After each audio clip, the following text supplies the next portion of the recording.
This is Unit 6, Day 2. If you watch the entire video from Day 1, you're going to realize the very end of Example 6, I didn't graph Part C because I kind of ran out of time, but you guys should be able to put it in your graphing calculator and, you know, Control T, see the table of values, and then just copy that down. So I don't want to spend more time doing that. Okay, but basically today we're going to talk about simplifying rational expressions, okay?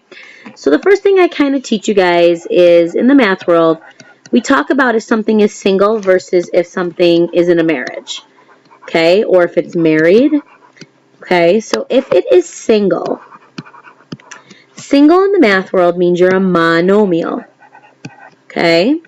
If you are a monomial, you're going to look like 3x squared y maybe cubed, okay? That's a monomial, okay? If you're in a marriage or if things are married, they are binomials or trinomials, okay? So binomials and trinomials, you're going to notice would be like x squared plus 3x's. There's my binomial. Or my trinomial is going to be x squared plus 2x plus 1. So things that are in a marriage have addition and subtraction symbols. Okay, so if there's an addition or subtraction, then you know it's a married. Okay, and that's going to come into play later because it's going to help you remember how to reduce things. Okay, so when I look at this problem right here, I'm just going to start reducing. 3 out of 6, again guys, monomial over monomial. So if you are single, so this is a single over single, singles can mingle. What that means is you could just start reducing. Okay, so 3 out of 6 means a half. So you're going to have that imaginary 1. You're going to see why it's imaginary in a minute. And you have 2. X to the 5th over x to the 8th. You could think of it as you have 5 x's being divided by 8 x's. And you can cancel 1 for 1. So if I get rid of 5 on the top, I can get rid of 5 on the bottom. But I'm still left with 3 on the bottom, okay? Same thing here with y's. You have 6 up top, but 3 on the bottom. The 3 on the bottom go away. You can cancel 3 of the top. You're left with just 3 up there, and that's why your answer is what it is, okay? So we were allowed just to cancel things, cross things out, because it was a monomial over a monomial. So singles can mingle. If you look at Part C here, this is a marriage. What does that mean? X squared is married to 9, and the bottom is also a marriage where 2x is married to 6. So you cannot cancel 9 and 6. Okay, that would be cheating. We don't cheat in the algebra world here. But, and all joking aside, guys, it would not be allowed for you to do this. This would not work. You'd be wrong. So you must factor. Okay, so up top, all marriages must be factored. When we say factor, okay, when you factor, it's your GCF, your DPS, your trinomials. So I have a DPS over a GCF. So if I DPS the top, I get x plus 3, x minus 3. And if I take the greatest common factor out on the bottom, I factor out a 2, I'm left with x plus 3. So now you guys should recognize I have a marriage times a marriage divided by single times another marriage. Okay? If it's an exact match, like x plus 3's, they cancel out and they leave 1s. Why do they leave 1s? Because anything divided by itself, guys, is 1. Think of like 5 over 5. It's not nothing, it's 1. Okay? Alright. So, nothing else cancels. I'm left with x minus 3 over 2. That's why you see that there as well. Okay? Example 8. Alright, simplify them. So ready? I always just kind of start with my fraction bar. 20 divided by 4. And again, monomial over monomial. So you can just start crossing off. And I get 5. You're going to see there's that 1 on the bottom. Okay? If you have 10 x's up top, but 2 x's on the bottom, the 2 on the bottom are gone. And then you're left with 8 up top. There's nothing for the y to the 8th power to reduce with, so you just leave it y to the 8th.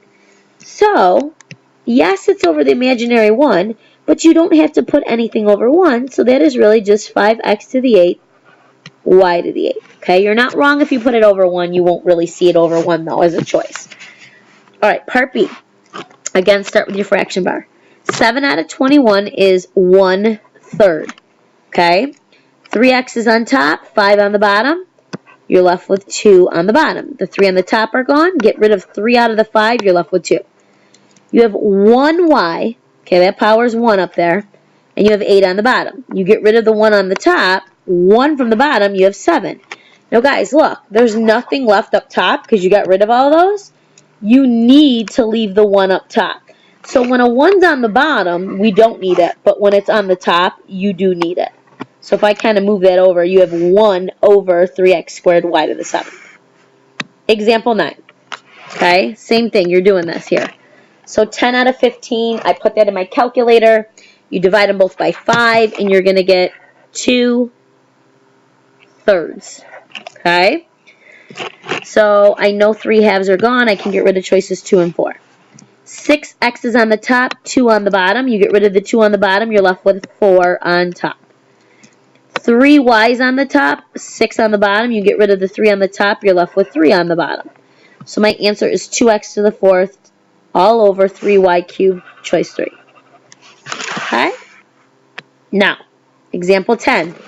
You're going to notice these are all marriages, okay? They're all marriages. So you cannot start doing this, okay? That is not going to work. Why? Because you must factor. So I have a trinomial over a DPS.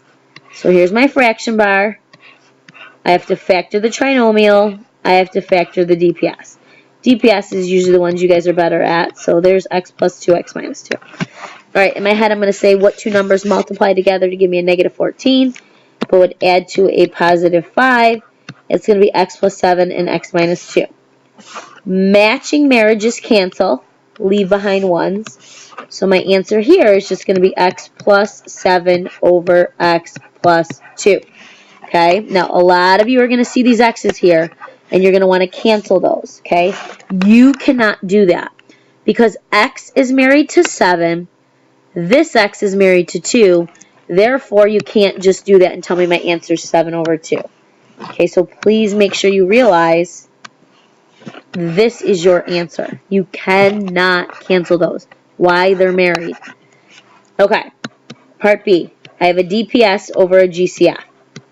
So if I DPS that numerator, it's going to be 2x plus 1, 2x minus 1. Okay? On the bottom, I could divide a 5 out. I'm left with 2x minus 1. These are matching marriages. They leave behind a 1. My numerator, I have a 2x plus 1. My denominator over 5. Okay? This last one here, I'm going to recopy just the numerator real quick. And you guys should notice, oh my goodness, it's not a GCF, it's not a DPS, and it definitely is not a trinomial because there are 4 terms. Because there's 4 terms, you have to factor by grouping. Okay?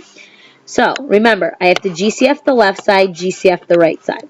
So when I GCF the left side, I take out an x squared, I'm left with x minus 3. When I go to GCF the right side, if I do it correctly, you absolutely should end up with an x minus 3 in parentheses. So if I take out a 6, I'm left with x minus 3. And now, look, this match gets written down one time and one time only. What you divided out gets written as another binomial together in parentheses. So this top numerator factor to this by factor by grouping. Okay, and then I have it over a nice DPS, so x minus 3x plus 3. Doesn't matter the order as long as you have 1. And now I have matches gone. So my numerator is left with x squared plus 6 over x plus 3. Again, you cannot tell me 6 divided by 3 is 2, and you cannot cancel one of these x's, okay? Why? Because x squared is married to 6, and x is married to 3. You are done. Okay? Alright, example 11. Alright, a special type occurs when you have opposites. Look at this. Okay, those are opposites. The orders are reversed. So watch what happens numerically. 9 minus 6 is 3. 6 minus 9 is negative 3. Positive 3 divided by negative 3 is negative 1. You should be seeing a pattern. 3 take away 15 is negative 12. 15 take away 3 is positive 12. It's negative 1. Again, guys, 3 minus 15, 15 minus 3, they're reversed. So guess what? That equals 1. Negative 1. Sorry. Those are negative ones. Okay?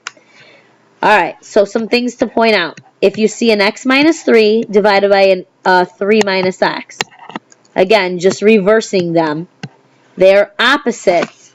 So they're not going to leave behind ones. They're going to leave 1 is a negative 1, 1 is a positive 1, which would result in a negative 1. Okay? I want to point out to you, it does not happen if they are positive. These are considered to be matches. Why? Because this is positive x, that's positive 3. This is positive 3, that's positive x. These are exact matches. So it's only when subtraction is reversed that 1 has to stay negative, 1 stays positive. You're not going to have a negative over a negative because that would result in a positive. Okay? So let's look at example 12 real quick. So I'm going to GCF the numerator. So I'm going to take out a 2. I'm left with x minus 5. On the bottom, that is a DPS. Be careful. The order matters on that denominator. Because the 25 came first, it's 5 plus x and 5 minus x. Now, right here, you guys should notice those are opposites. Kind of like what we just talked about up here. They're reversed and they're subtraction. So they don't leave behind ones. 1 is a negative 1, 1 is a positive 1. So now my numerator, 2 times negative 1 is negative 2. And then 5 plus x, guys, is the same thing as x plus 5. It's commutative. You could switch the addition. So that's why it's choice 1. Now let's say if I refactored that real quick and you left the negative on the bottom. Okay? So you went like this. You went, I'm going to leave this one positive. I'll leave that one negative. Please realize that that is the same as 2. And then if you have a negative 1 times a 5 plus x, that's the same thing as saying 2 over negative x minus 5. So look, these right here, guys, are exactly the same. So this was negative 2, this is positive 2. This is positive x, that is negative x. That is positive 5, that's negative 5. So when you switch all of the signs, it's exactly the same. All right, example 13. One last one here, you'll see that'll happen. I have a trinomial. I'm going to factor that one. Okay? When I factor that trinomial, I get x minus 3 and x minus 3. Okay? On the bottom, GCF, take out a 6. You're left with 3 minus x. Okay? Doesn't matter which one you pick. These are opposites. So you're going to choose one to be positive, one to be negative. Again, doesn't matter, only one of them. So now it looks like I have a positive x minus 3, and it's over 6 times negative 1. Sorry, guys, I forgot to show you that those cancel. That's over negative 6. Now you might say, oh my gosh, that's not a choice, right? You don't see x minus 3 over negative 6. So remember, if you change every single sign up here, it's the equivalent. So negative x plus 3 over positive 6. These are exactly the same. Okay? But you could still say, I don't see it. But watch what happens, guys. It's definitely a positive 6 on the bottom, so you can get rid of choice 3. And then, look, switch the order of those. Okay? You could have 3 minus x. It's still a negative x. It's still a positive 3. And then it's choice 4. So sometimes you got to play around with things, no equivalence, and then you'd find your answer.